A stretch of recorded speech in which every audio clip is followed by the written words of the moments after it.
Hi. Today, whilst having a look around Lidl's, I happened to notice they had various things in the sort of car section there. One of the items they had was a sort of big bulky 12 volt sealed lead acid battery charger with jump start facility, and then they had this. Now I've been after one of these for absolutely ages. These are brilliant. Some of them can be very good, some of them can not work properly, fail, all sorts of things like that. But what this is a lithium ion battery pack, very similar to what you'd use as a portable battery pack to charge your phone, etc. But this also has the option to connect it to your car's battery. So if you've got a flat battery and you need to start your car, you can carry this with you, hook that up to your car battery, and with a bit of luck that will turn the car over and get it started. So this one actually uses lithium iron phosphate, so that's the battery technology it's got. As you can see, protected against reverse polarity, short circuit and overload, and we've got LED torch with blinking function.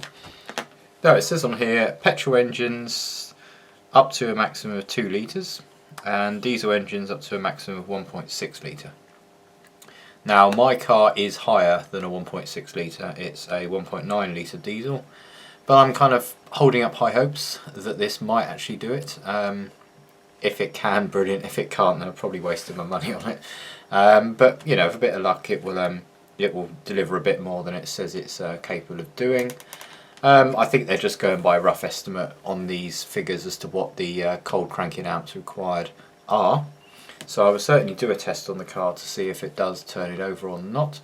But this will also be useful in other situations. In my job, it's sometimes useful. You've got a flat battery and you need to get an engine going, so useful for that. And for the price, an absolute bargain. £34.99.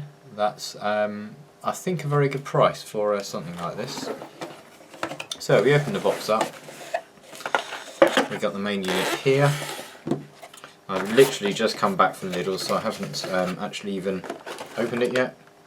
There's another box there, and we've got some instructions in here. So we have got standard instruction manual. Anything interesting in here? Let's have a look. Blah de blah de blah de blah.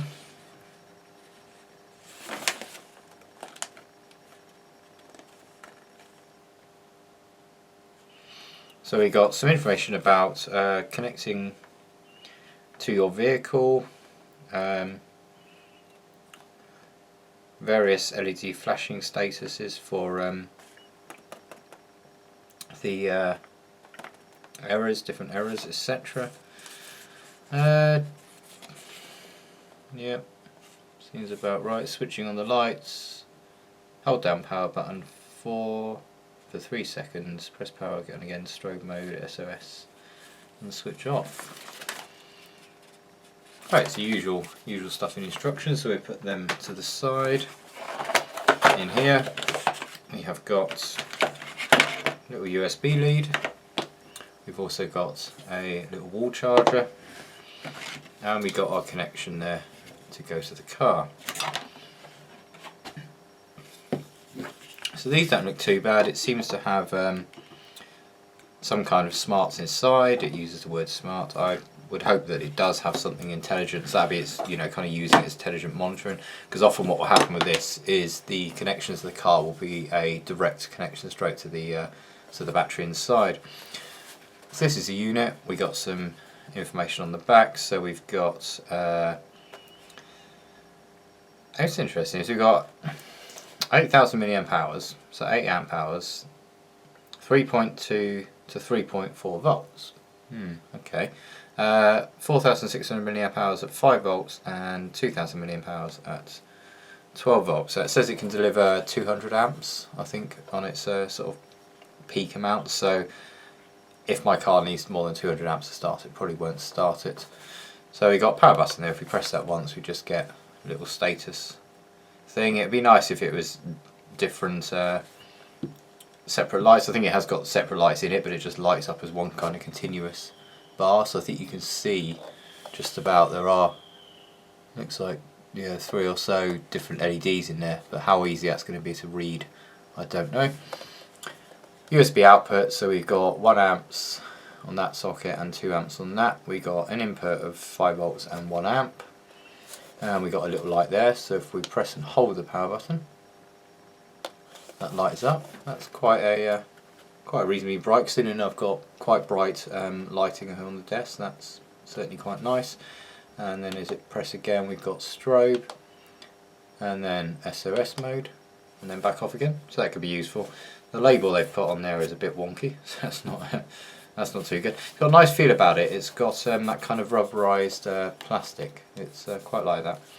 So we've got a little socket here for engine start. So pop that out, and that'll be where we connect up this. This will only go in one way round. That's got a flat edge on there, which has to mate up the flat edge there. And we can plug that in there. So at the minute we've got some flashing lights on this between start and error. So I'm guessing it's looking for a battery. I don't know whether or not if you hook this up straight to the car with no battery at all, it will be able to do much. That's something I'll be interested to try, because I don't have an issue with my battery being flat, so I can't really test it from that point of view. But I can certainly disconnect the battery, hook this up, and see if it will deliver the power, or if this will either hopefully it will shut off if it can't do the size of engine, or it might just go up in smoke. So then we've got our crocodile clips here, which we can obviously connect up to various things. Now I'd suspect that as this has got a short circuit, this should not allow you to connect these two together, but we will just briefly see. This is a bit awkward to do. I wanted to actually ideally get that, so we got those flashing lights there. We'll just see if it does. No.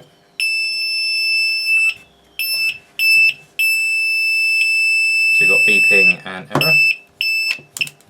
So that's good. That means the short circuit protection is certainly working, and that's a bit of a risky thing to do, because if it's not, you are shorting out some big, pretty powerful lithium-ion batteries inside. So that certainly seems to be working fine. Now I would imagine that the voltage coming out of that will either be a straight 12 volts now, or it would be delivering a lower voltage and then waiting to detect the presence of a battery. So we'll just hook up the multimeter and just see if there is actually anything on there.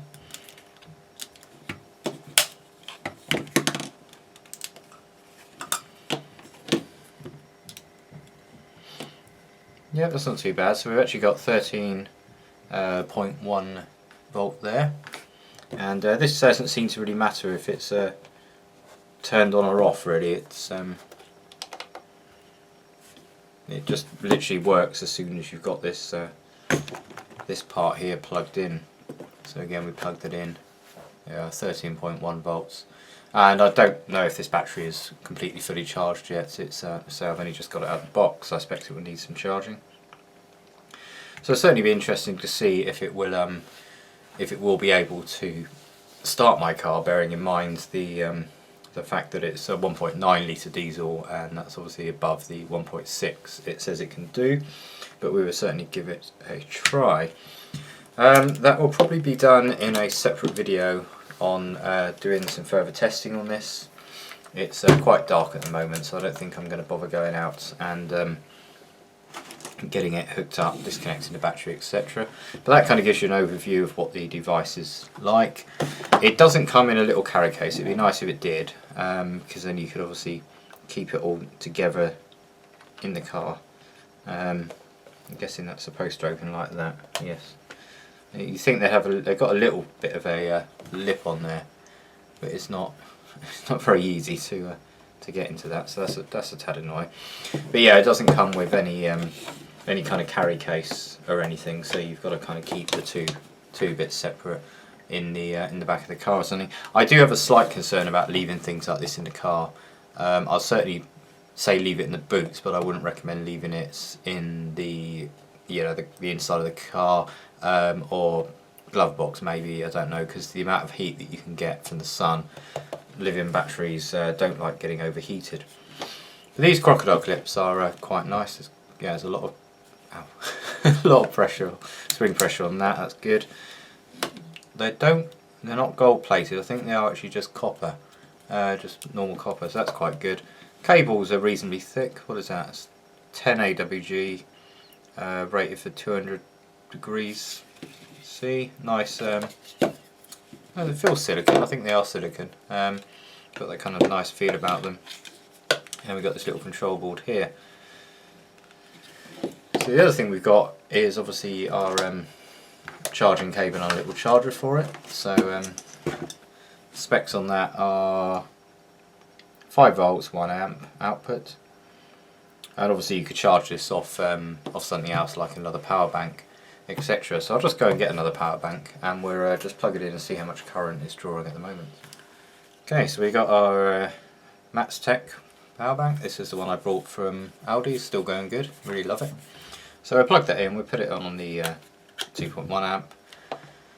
So we've got at the minute 5.15 volts coming out of there.